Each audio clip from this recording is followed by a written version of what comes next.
Hey, what's up? Ako si Matthew and sa video na to ay tuturuan kita kung paano ba mag-delete ng files mula sa Google Drive mo. So yung pinakaunang kailangan mong gawin is of course mag-login ka dun sa Google account mo at pumunta ka sa G Drive mo. And pwede kang magdiretso sa G Drive mo by typing drive.google.com sa search bar mo sa iyong browser. Pag nandito ka na sa Google Drive mo at napapansin mo siguro na puno na yung space ng drive mo, yung pinakamadali na way para makapag-delete ka ng files is pumunta ka doon sa storage mo. So on your screen, you have to click on storage dito sa kaliwa under the trash icon if you are on a laptop. Ang kagandahan dito, makikita mo kung ano yung pangalan ng file, kung anong klaseng file siya, at saka kung gaano kalaki yung space na kinakain ng file na yon dito sa screen na to. So for example, dito sa Google Drive ko, ang dami kong mga file and most of them are MP4 files or videos. Dito sa bandang kanan, makikita ko kung gaano kalaki yung mga file na meron ako. And as you can see, meron akong mga file na sobrang laki ng kinakain na memory. So dito sa taas, makikita mo yung pag-sort nitong files na to. Ibig sabihin, right now, sinosort niya yung files ko and ang una niyang pinapakita ay yung mga pinakamalalaking files at nasa baba naman yung mga maliliit na file. Pwede ko itong i-reverse by clicking this arrow here and ang ipapakita naman niya ay yung mga pinakamaliit na file and pag nag-scroll down ako, makikita ko kung ano yung pinakamalaking file sa dulo. Kung gusto mong mag-delete ng file dito sa Google Drive mo, pwede kang mag-right click dito. I-right click mo yung file na gusto mong i-delete dahil masyado siyang malaki or hindi mo na siya kailangan, and then go to remove and simply click on this.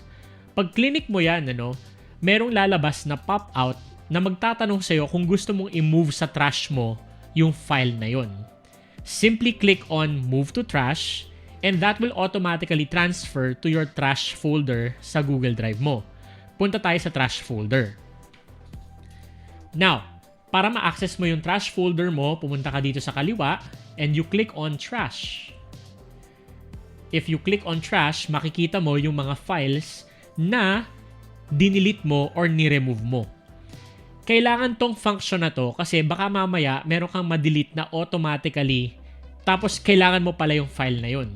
So having a trash folder dito sa Google Drive will allow you to recover yung files na nagkamali kang i-delete or yung mga files na na-realize mo kailangan mo pa pala. Automatically, yung mga files dito sa trash folder mo ay nasa-store ng 30 days bago siya completely ma-delete. Pero kung nandito pa sa trash folder mo yung file, kumakain pa rin siya ng space doon sa Google Drive mo. Basically, ang kailangan para talagang ma-delete yung file or mag-free up yung space sa Google Drive mo is matanggal muna siya dito sa trash folder mo. So for example, gusto ko talaga na i-delete na yung file na dinelete ko kanina. Ang gagawin ko lang is i-right click ko dito sa trash folder ko yung file na yon.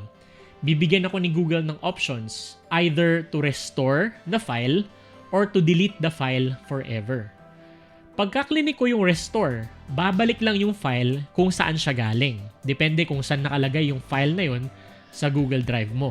But if I really want to delete this file, ang kailangan kong gawin is to click on delete forever. Pag click ko yung delete forever, Google will again ask me kung gusto ko ba talagang i-delete forever itong file na to. Ang ibig sabihin nun ay hindi ko na mahahanap tong file na to kahit saan kung sakaling wala akong kopya anywhere else, either sa phone ko, USB ko, or laptop ko. And this will free up space on your Google Drive equivalent dun sa laki ng file na i-delete mo. In this case, yung file na dinidelete natin ay 2.54 gig ang size niya. So 2.54 gig lang din ang ma-free up dun sa Google Drive ko. Malinaw yan ha? So if you click on delete forever, papakita ko sa inyo, click natin to. Automatically dito sa kaliwa, Google will tell you that the file has been deleted forever and that will also free up yung Google Drive mo of space.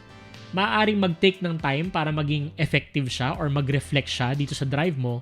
Pero sigurado ka na once you do those steps, ay wala na yung file na yon and you have successfully created free space on your Google Drive.